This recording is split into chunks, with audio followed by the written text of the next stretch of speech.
नाहीतर एका पत्रकाराने चंद्रकांत खैरेला प्रश्न विचारला, म्हणले रमेश बोराडे खूप बोलायला लागला. ते म्हणले माझ्या समोर त्याची काय अवकात आहे, ही अवकात माझी नाही काढली, ही सगळ्याची अवकात काढली. मला काय म्हणायचं समजून घ्या. ज्या चंद्रकांत खैरेचं 100 मतं नाही जिल्ह्यात, त्याला आम्ही 20 वर्ष खासदार केलं, 20 वर्ष आपण सर्वांनी. आणि तो माणूस जर अवकात काढीत असं यांच्या प्रचार सभेसाठी या ठिकाणी आवर्जून उपस्थित असलेले वैजापूर गंगापूर विधानसभा मतदारसंघाचे आमदार आदरणीय बोरनारे सर, त्याचबरोबर राष्ट्रवादी काँग्रेस पक्षाचे माजी अध्यक्ष प्रतापराव निंबाळकर साहेब, अवतडे अण्णा, त्याचबरोबर डॉक्टर साहेब, शिंदे साहेब, डांगे साहेब व समोर बसलेले सर्व मतदार बंधूंनो, खऱ्या अर्थाने ही जी निवडणूक आहे ही आपल्या भारताच्या निवडणूक आहे. या निवडणुकीच्या माध्यमातून आपण जो उमेदवार या ठिकाणी आपल्याला लाभलेले आहेत आदरणीय संदीपान भुमरे साहेब यांचं एक चांगलं काम आपल्या महाराष्ट्र शासनात त्यांनी केलं आहे. गेल्या काही वर्षापासून ते पालकमंत्री म्हणून आपल्या संभाजीनगरचं तर आहेच, त्याचबरोबर महाराष्ट्र शासनाचे एक चांगलं खातं त्यांच्याकडे आता शेतपान आपल्या एमआरजीएसच्या माध्यमातून एक चांगलं काम आपल्या भागाच्या ठिकाणी केलंय. आपण जर का बघितलं आपल्याच गावात बराचसा निधी त्यांच्या माध्यमातून या ठिकाणी पीओबागच्या माध्यमातून या ठिकाणी आलेला आहे. त्याचबरोबर गायगोटे असतील, विहिरी असतील, बरेचशा शेतपालन रस्ते असतील, असा भरपूर निधी त्यांनी आपल्या या भागात या ठिकाणी दिलेला आहे. याच्या पहिले जे एमआरजीएस खाते त्या मंत्र्यांकडे होते, मंत्र्यांचं नाव आपल्याला त्या ठिकाणी माहित सुद्धा नव्हतं कोण एमआरजीएसचे मंत्री होते. आपण बघितलं एक शेतकऱ्याचा मुलगा आणि शेतकऱ्याची जाण असणारा एक व्यक्ती या ठिकाणी आपल्याला दिलेला आहे. आपण बघितलं का ग्रामपंचायतीची ज्यावेळेस सभा व्हायची त्या सभेमध्ये विहिरीवरून बरेचशा ठिकाणी सरपंचांचे भांडणं सुद्धा या ठिकाणी व्हायचे, कोणाला विहीर द्यायची काही नाही. पालकमंत्र्यांनी त्या अटी सुद्धा या ठिकाणून काढून टाकल्या का जो शेतकरी मागेल त्याला विहीर देण्याचं काम या ठिकाणी केलं. त्याचबरोबर गायगोटे असतील तर गायगोटे ते पण देण्याचं काम या ठिकाणी केलं. एमआरजीएसच्या माध्यमातून गाव तिथं पेवर ब्लॉक, सिमेंट रस्ते हा निधी आपल्या वागलगावमध्ये बराचसा निधी या ठिकाणी आलेला आहे. त्याचबरोबर शेतपालन रस्त्याच्या माध्यमातून आपण जो शेतकरी मळ्यात राहतो त्याला येण्या जाण्यासाठी खूप मोठी अडचण होते, त्याच्या माल वाहतुकीसाठी बरीचशी अडचण होती. ते शेतपालन रस्ते पण देण्याचं काम भुमरे साहेबांच्या माध्यमातून दिलं. आता जे उमेदवार आपल्याला एक चांगले लागलेले समोरच्या उमेदवारांनी आपल्या गावासाठी काय केलं काय नाही त्याची पण आपण शहानिशा केली पाहिजे. आणि जे आपण पालकमंत्री आपल्याला आपले त्यांनी आपल्यासाठी गावासाठी काय केलं त्याचा पण विचार या ठिकाणी मतदार बांधवांनी आपण या ठिकाणी केला पाहिजे. निश्चित एक चांगला उमेदवार आपल्याला लाभलेला आहे. आपल्या सर्वांना विनंती येत्या 13 तारखेला आदरणीय भुमरे साहेब यांचं धनुष्यबाण निशाण आहे, ते 2 नंबरचं बटन आहे, आपण ते बटन दाबून भुमरे साहेबांना बहु मताने आपण विजय करा ही आपल्या सर्वांना विनंती करतो. माझं दोन शब्द संपवतो. निमू शेठ बसलेले खताचे व्यावसायिक आहे. निमू शेठच्या दुकानावर 6 घंटे लाईन लावल्यानंतर 2 युरियाच्या गोण्या भेटत होत्या. 2 युरियाच्या गोण्या. 30 एकर क्षेत्राचा समजा 30 एकर क्षेत्र शेती मी करतोय, 2 युरियाच्या गोण्या तिथं मसोबाला निवत दाखायला सुद्धा पुरल्या नसत्या, अशी अवस्था होती. आणि आज रोजी शेतकऱ्याच्या म्हणजे काही शेतकरी म्हणण्यापेक्षा जे विरोधक आहे ते म्हणते की खताचे भाव वाढले. अहो त्यावेळेस 200 रुपयाची युरियाची गोणी ऑनना 300 रुपये घ्यावा लागत होती, ती सुद्धा रात्री 2 आणि 3 वाजता पोहोचवायची, दिवसा दिल्या सुद्धा जात नव्हती. मग आजचा ऑन आपल्याला पुरता ना, हे भाव वाढ पुरती ना. जीएसटी लावली, जीएसटी किती टक्के? 10-12% जीएसटी असतो. आता इलेक्ट्रिक मोटरवर जीएसटी 12% सांगतात सर, पण तुम्हाला इलेक्ट्रिक मोटर पोखरा अंतर्गत फुकट भेटती, हे कुठं सांग? सर्व महापुरुषांनी सर्व साधू संतांच्या चरणी नतमस्तक होऊन शिवसेना, भाजप, राष्ट्रवादी, मनसे, प्रहार, रासप, आठवले साहेबांचा गट आणि कवाडे साहेबांचा गट या महायुतीचे उमेदवार संदीपानजी भुमरे साहेब यांच्या प्रचाराच्या निमित्ताने या ठिकाणी प्रामुख्याने आपल्या सर्वांचे ज्येष्ठ खरेदी विक्री संघाचे चेअरमन अवतडे अण्णा, राष्ट्रवादी काँग्रेसच्या या भागाचे जिल्हा परिषद सदस्य, युवा नेतृत्व पंकजी ठोंबरे, राष्ट्रवादी काँग्रेसचे माजी तालुका प्रमुख, या ठिकाणीचे सदस्य सतीश भाऊ शिंदे, डॉक्टर प्रकाशजी शेळके, या ठिकाणी पंचायत समितीचे माजी सदस्य संभाजी पाटील डांगे, आपले विभाग प्रमुख नानासाहेब पाटील थोरात, वीरगावचे विविध कार्यकारी सोसायटीचे चेअरमन विलासाबा थोरात, या ठिकाणी आपले उपविभाग प्रमुख सुनील भाऊ कारभार, परसरामजी मोहीन, या ठिकाणी आपल्या सर्वांचे ज्येष्ठ सन्माननीय हंसराज भाऊ मोहीन, सन्माननीय रामनाथ पाटील मोहीन, आपल्या गावचे सरपंच प्रथम नागरिक कैलासजी सातपुते, त्यांच्यासोबत ग्रामपंचायतचे सर्व सदस्य, सूत्रसंचालन ज्यांनी आजच्या कार्यक्रमाचं या ठिकाणी केलं ते दादाभाऊ मोहीन, शाखा प्रमुख अण्णा पाटील मोहीन, उद्धव भाऊ, ओंकार पाटील राऊत, डॉक्टर ओमनेजी, विष्णुभाऊ राऊत, आमचे चेअरमन वीरनाथ पाटील काळे, अतुल निकोले, आप्पासाहेब पाटील, आमचे कर्डक पाटील आणि सर्व चिंचवून आलेले, मालगावून आलेले. पूर्वी गावाच्या वतीने सूत्रसंचालन आपले दादाभाऊ पाटील मोहीन यांनी केलं. या ठिकाणी प्रमुख मार्गदर्शन या ठिकाणी प्रामुख्याने पंकज भाऊ ठोंबरे यांनी केलं. आणि म्हणून या ठिकाणी मी अधिक वेळ आपला घेणार नाही, परंतु प्रचाराच्या निमित्ताने आपला उमेदवार आणि समोरचा उमेदवार या दोन्ही मधला निमुसेट फरक या ठिकाणी सांगणं तितकं महत्वाचं आहे. आणि म्हणून ज्या माणसाला 20 वर्ष आपण खासदार म्हणून केलं, त्या माणसाने आपल्या गावासाठी काय योगदान केलं एवढं जरी तुम्ही जरी पाहिलं तर मला वाटतं त्या माणसाला आपण मतदान त्या ठिकाणी करणार नाही. काल संध्याकाळपर्यंत 125 गावाला मी दौरा केला. आजही जवळजवळ 5वं गाव या ठिकाणी आपण सकाळपासून पूर्ण करतोय.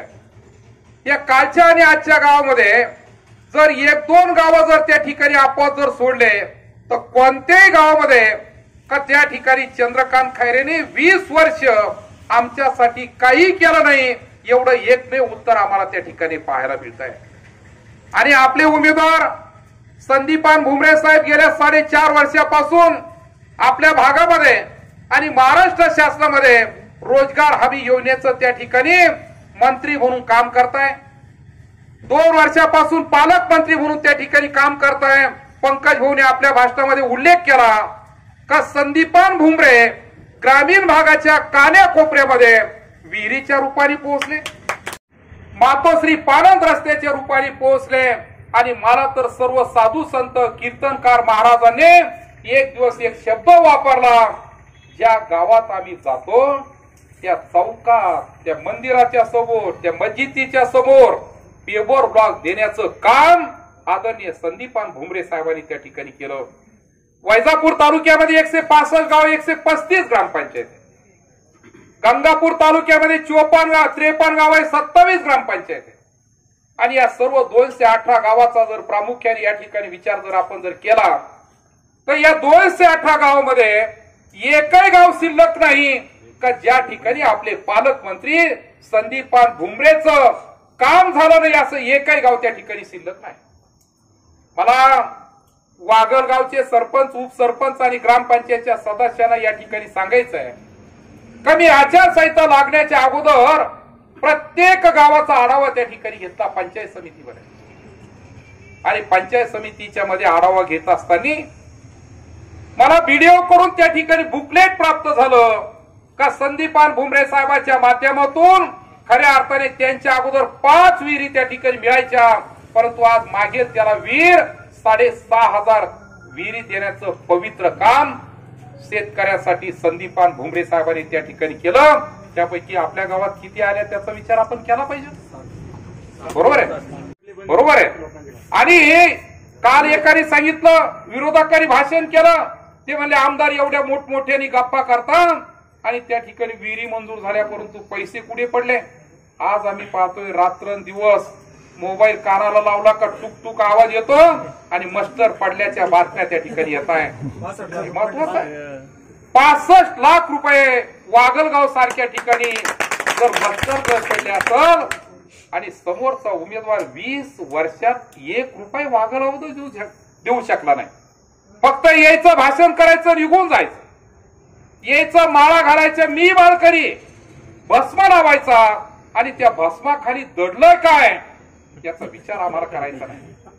आणि म्हणून प्रामुख्याने मी सांगेल, 20 वर्ष तुम्ही राज्य केलं, तुम्ही खासदार झाले आणि खासदार झाल्यानंतर तुम्ही कोणत्या गावाला काय दिलं ही यादी देण्यापेक्षा काल मी एका ठिकाणी चॅलेंज करून सांगितलं, 20 वर्ष जर तुम्ही खासदार म्हणून जर काम जर केलं असेल तर वैजापूर तालुक्याचे फक्त 165 गावं पत्रकार बंधू त्यांनी मला न पाहता सांगावे. 20 वर्ष खासदार आहे ना तुम्ही, मग सांगा ना, वाकल्यापासून तर डोनगाव पर्यंत, डोनगाव पासून तर चेंडूफळ पर्यंत, आणि चेंडूफळ पासून आपलं शेवटचं गाव झुलेगाव, अशा 165 गावाचं फक्त तुम्ही नावच सांगा मला. परंतु ज्या माणसाने 20 वर्ष काहीच केलं नाही त्या माणसाला मतदान करायचं का? 4.5 वर्ष ज्यांनी आमच्यासाठी विहिरी दिल्या, गायगोठे दिले, शेततळे दिले, मातोश्री पानंद रस्ते दिले, पेवर रॉक दिले, त्याला मतदान करायचं ही खऱ्या अर्थाने पाहण्याची वेळ आलेली आहे. परंतु ग्रामीण भागात काय होतं माहित नाही. एक गट तिकडे गेला का एक गट ऑटोमॅटिक दुसऱ्या बाजूला जातो. तुम्ही किती विकास करा. मला विरोधक काल बोलला, दादा भाऊ मला विरोधकांनी काल सांगितलं, मला म्हणले किती गावं झाले, मी म्हणलं झाले 125. किती कामं केले, मला जवळजवळ 500 कोटीचं डांबरीकरण केलं. पाणी पुरवठा मला 1075 कोटी रुपयाचं मराठवाडा वॉटर ग्रीड चालू झालं. पंचगंगा साखर कारखाना या भागात आणला. रामकृष्ण गोदावरी माफ करण्याचं काम त्या ठिकाणी केलं. वैजापूरच्या नारंगी सारंगीला 38 कोटी रुपये देण्याचं काम त्या ठिकाणी केलं. माझ्या काळामध्ये 14 रोटेशन झाले, एनएमसीचे 14 रोटेशन, मी तारीख टळू दिली नाही आणि 15वं शेवटचं रोटेशन माझ्या काळात या ठिकाणी येणार आहे. एवढं काम मी केलं. त्यांनी मला सांगितलं तुम्ही किती करा, म्हणले 50% मतदान, रोजगार हमी सारखं आमचंच आहे म्हणे, अर्ध तुम्ही अर्ध आहे. मग मला सांगा, काहीतरी आपण विकासाला मदत करणारे काही ते करणारे. मी प्रामुख्याने त्या ठिकाणी एकाच गोष्टीचा उल्लेख करीन का, मी सगळ्यात जास्त काम 4.5 वर्षात महायुतीच्या काळात जर केलं असेल, गाव तिथं डांबरीकरण झालं पाहिजे. ही पहिली भूमिका घेऊन त्या ठिकाणी मी निघालो आणि शपथ घेतली, ज्या गावात डांबरीकरण नाही त्या गावात मी मतं मागणार नाही. काय चुकलं माझं? माझ्या आमदारकीच्या अगोदर तुम्ही प्रत्येक रस्ता डोळ्या खालून घालायचा. विलासाबा कोणता रस्ता होता आणि कोणता रस्ता आता या 4.5 वर्षाच्या काळात झाला एवढं त्या ठिकाणी पाहायचंय. परंतु कुणीतरी येतं, काहीतरी सांगतं आणि हळूच बारीक आवाजात म्हणता आम्ही याच्यासाठी केलते बरं का प्रयत्न. त्या सभेमध्ये उल्लेख केला का शेवटच्या 16 तारखेच्या कॅबिनेटमध्ये फडणवीस साहेबांनी, अजितदादाने आणि आपल्या महाराष्ट्र राज्याचे आदरणीय मुख्यमंत्री एकनाथरावजी शिंदे साहेबांनी 16 तारखेला निर्णय घेतला का रामकृष्ण गोदावरीचं 65 कोटी रुपये कर्ज माफ करायचं, चालू करायची. आपल्या भागाचा खूप मोठा प्रश्न आहे. वाघरगावचा शिवार जरी त्यामध्ये नसला, चिंचडगावचा शिवार जरी त्यामध्ये नसला, परंतु निश्चित त्याचा फायदा चालू झाल्यानंतर आपल्याला होतो म्हणजे होतो. आणि म्हणून 65 कोटी रुपयाचं कर्ज माफ झालं. परंतु विरोधकांनी भगूरमध्ये भाषण केलं, म्हणजे लोकसभा लागली म्हणून आमदार बोलतोय म्हणे. आणि उद्या जर माफ जर झालं तर तुम्हाला झेडपीला जायचं नाही का समोर? बरोबर आहे. याचाही प्रामुख्याने विचार करण्याची गरज आहे. आणि म्हणून या ठिकाणी मी सांगेल का 4.5 वर्ष झाले तुमच्या आशीर्वादाने मी काम करतोय. हे काम करत असताना रात्रंदिवस काम करण्याची भूमिका त्या ठिकाणी मी घेतली. नाहीतर एखाद्याने उठून उभा राहून सांगावं का आमदार आठवडी, आमदार महिंदारे, आमदार सालदारे, बरोबर आहे. म्हणजे तुमच्या लक्षात आलं असं मला काय म्हणायचंय. दररोज एकही दिवस नाही कमी संपर्क कार्यालयामध्ये नाही. काम असलं मुंबईला जायचं, एका दिवसात वापस यायचं आहे ना. मुंबईमध्ये सुद्धा जास्त राहत नाही. राहणारे काय काम करतात ते तुम्ही पहा. मुंबईला एका दिवस काम असत तेवढंच जातो मी. बाकीचे मला अजूनही कॅबिनेटचा अर्थ समज नाही दादा भाऊ. आमदाराला कोणालाही विचारलं, मी 25-30 वर्षापासून पाहतो, आमदाराला विचारलं का ते म्हणते काही नाही कॅबिनेट होती चाललो. अण्णा ते कॅबिनेट मध्ये काय मला समजलं नाही हो. बरोबर आहे. आता मी तालुक्यामध्ये एवढे काम आणले परंतु अण्णा मी कॅबिनेटला नाही गेलो. ज्या मंत्र्याकडे काम असेल त्याला फोन करायचा, सचिवला फोन करायचा आणि तेवढंच काम टिपिकल घेऊन जायचं, मंजूर करून आणायचं. एवढंच काम मी केलं आहे ना. मी जाताना असं मोगम छाप नाही जात. मंत्र्याला फोन करायचा, सचिवला फोन करायचा की मला उद्याची वेळ द्या आणि जेवढं काही काम असेल तेवढं काम करण्याची भूमिका सद्गुरू गंगागिरीजी महाराज आणि ब्रह्मलीन नारायणगिरीजी महाराज यांनी जी सवय तुम्हाला आम्हाला लावून दिली, नतमस्तक होऊन करायचं आहे. त्याचे एक उदाहरण सांगेल असा होतो रामेश्वर भाऊ, उद्दाम सांगेल मी एक दिवस अशोकराव चव्हाण साहेब पीडब्ल्यूडीचे मंत्री होते. 2.5 वर्षाचा पहिला काळ अशोकराव चव्हाण साहेब पीडब्ल्यूडीचे मंत्री होते आणि मी एक पत्र 34 कोटीचं आणि दुसरं पत्र 37 कोटीचं असे 2 पत्र मी घेऊन गेलो. आणि योग असा मी लिफ्ट मध्ये बसलो आणि समोर मला चव्हाण साहेब दिसले. मी पटकन लिफ्टच्या बाहेर आलो आणि चव्हाण साहेबांना म्हणलं साहेब तुम्ही बसा. त्यांनी ओळख नाही पाळख नाही, मी पहिल्याच वेळेत चाललो पण बिल्ला पाहिला. स्वतः चव्हाण साहेबांनी माझा हात धरला आणि लिफ्ट मध्ये घेऊन गेले आणि मी त्या संधीचं सोनं केलं. मी त्यांच्या सोबत त्यांच्या कॅबिनला पाठीमागून गेलो आणि काहीच नाही, फक्त जाऊन जी आपली सवय आहे बेटाची, फक्त जाऊन जे आहे रामभाऊ माझ्या 2 पत्रावरती अशोकराव चव्हाण साहेबांनी काय लिहिलं हे सुद्धा त्यांनी वाचलं नाही. दोन्ही पत्रावरती रिमार्क केले का 34 कोटी आणि 37 कोटी देऊन टाका. ही आपली किमा आहे. बरोबर आहे. ही आपली माल करायची किमा आहे, ही बेटाची किमा आहे, शंकर स्वामी महाराजांची किमा आहे. आणि म्हणून असे कितीतरी कामं त्या ठिकाणी मी मार्गी लावले. आणि म्हणून मी सांगितलं का मुंबईला खूप चक्रांनी मारल्या पंकज भाऊ. मी आजही तुम्ही पहा, मी 15 दिवसातून एक मुक्काम म्हणजे 2 दिवस मी 15 दिवसातून जातो. जेवढे काम आहे तेवढे करून नंतर बऱ्याच जणांना वाटत होतं कारखाना चालू होणार नाही. झाला ना कारखाना चालू. बरोबर आहे. बऱ्याच जणांना वाटत होतं रामकृष्ण होणारच नाही. 65 कोटी माफ झाले ना रामकृष्ण गोदावरीचे.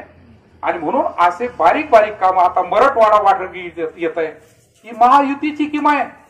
1075 कोटी कोणत्याही भागात जर गेलो तर पैपच पडलेले. मी शपथपूर्वक सांगेल का 6 महिन्यानंतर प्रत्येक गावाला फिल्टरचं पाणी त्या ठिकाणी मिळणार आहे. फिल्टरचं पाणी.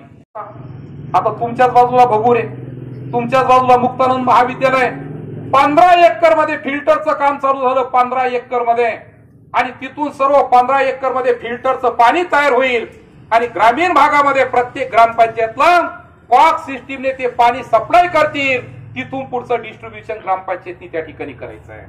एवढं मोठं काम आपण या 4.5 वर्षाच्या काळात त्या ठिकाणी करू शकलो. भुमरे साहेबांच्या माध्यमातून त्या ठिकाणी डोक्यावर हात असल्यामुळं डीपीटीसीचा एक विषय सर्वात महत्वाचा आहे. जशा विहिरी दिल्या, गायगोठे दिले, पेवर लॉक दिले, शेततळे दिले, मातोश्री पानंद रस्ते दिले. तर सर्वात या ठिकाणी मी सांगेन 2.5 वर्ष आपल्या संभाजीनगरचे पालकमंत्री सुभाष देसाई साहेब होते, शिवसेनेचेच होते. मी सुभाष देसाई साहेबांकडे MIDCचे 25 जण घेऊन गेले शिष्टमंडळ आणि त्यांना सांगितलं मला देसाई साहेब मुख्यमंत्री आपले, तुम्ही पालकमंत्री, योगायोग उद्योग खातं तुमच्याकडे आणि म्हणून आमचं MIDC चालू करा. मला काय म्हटले, मला म्हणले खूप गोल गोल बोलून सांगतो म्हणे तू. मी नाच सोडून दिला. आणि आता उदय सामंत साहेब त्या ठिकाणी उद्योग मंत्री झाल्यानंतर MIDC चालू करण्याचा उद्योग मी पण चालू केला. हे महत्वाचं काम आहे. उद्योग MIDC झाली पाहिजे. पंचगंगा साखर कारखाना झाला पाहिजे. का होऊ शकला नाही इतक्या अगोदर? आम्ही थकलो, पत्र देऊन देऊन थकलो का विनायक चालू करा. परंतु आमच्या मुख्यमंत्र्याला विनायक समजलाच नाही. आमच्या मुख्यमंत्र्याला रामकृष्ण गोदावरी समजलीच नाही. परंतु जेव्हा उठाव केला, मी तर एकच सांगतो, जर मी ते केलं नसतं गुवाहाटी, पंचगंगा झाला नसता. विरोध वेगळा अर्थ लावता, वेगळ्या पद्धतीने अर्थ लावता. बरोबर आहे. आणि म्हणून मी आपल्याला विनंती करणार आहे का 30 वर्ष मला झाले शिवसेनेमध्ये किती वर्ष झाले? 30 वर्ष शाखा प्रमुख, शहर प्रमुख, 14 वर्ष तर पंकज भूमी तालुका प्रमुख राहिलो. 14 वर्ष मी म्हणेन का सगळ्यात जास्त तालुका प्रमुखाचा काळ मला मिळाला. 2.5 वर्ष झडपी मेंबर राहिलो. आता आमदार झालो 4.5 वर्षापासून तुमच्या आशीर्वादाने. धनुष्यबाण नाही सोडलं, त्यांच्यासारखा टेंबा नाही घेतला. त्यांची निशाण टेंबाच आहे ना, जिथं जातील तिथं आग लावायची. गावागावात आग, ग्रामपंचायत मध्ये आग, सोसायटीमध्ये आग आहे ना. आग लागल्याशिवाय ते म्हणता अर्धमत आम्हाला मिळतच नाही आहे ना. आग लागल्याशिवाय दुसरं कामच नाही. आणि म्हणून या ठिकाणी विनंती करणारे तर 13 तारखेला आपल्या ग्रामीण भागाचा खासदार आपल्याला करायचा आहे. खूप दिवसानंतर योग आला ग्रामीण भागाचा खासदार होण्याचा. गट तट सोडून द्या. आपला माणूस, ग्रामीण भागाचा माणूस खासदार म्हणून त्या ठिकाणी त्याला निवडून द्यायचं आहे. नाहीतर एका पत्रकाराने चंद्रकांत खैरेला प्रश्न विचारला. म्हणले रमेश बोराडे खूप बोलायला लागला. ते म्हणले माझ्या समोर त्याची काय अवकात आहे, ही अवकात माझी नाही काढली, ही सगळ्याची अवकात काढली. मला काय म्हणायचं समजून घ्या. ज्या चंद्रकांत खैरेचं 100 मतं नाही जिल्ह्यात, त्याला आम्ही 20 वर्ष खासदार केलं. 20 वर्ष आपण सर्वांनी. आणि तो माणूस जर अवकात काढीत असं तर त्याला उत्तर देण्याचं काम 13 तारखेला आपल्याला करायचंय. जय हिंद, जय महाराष्ट्र, जय हरी.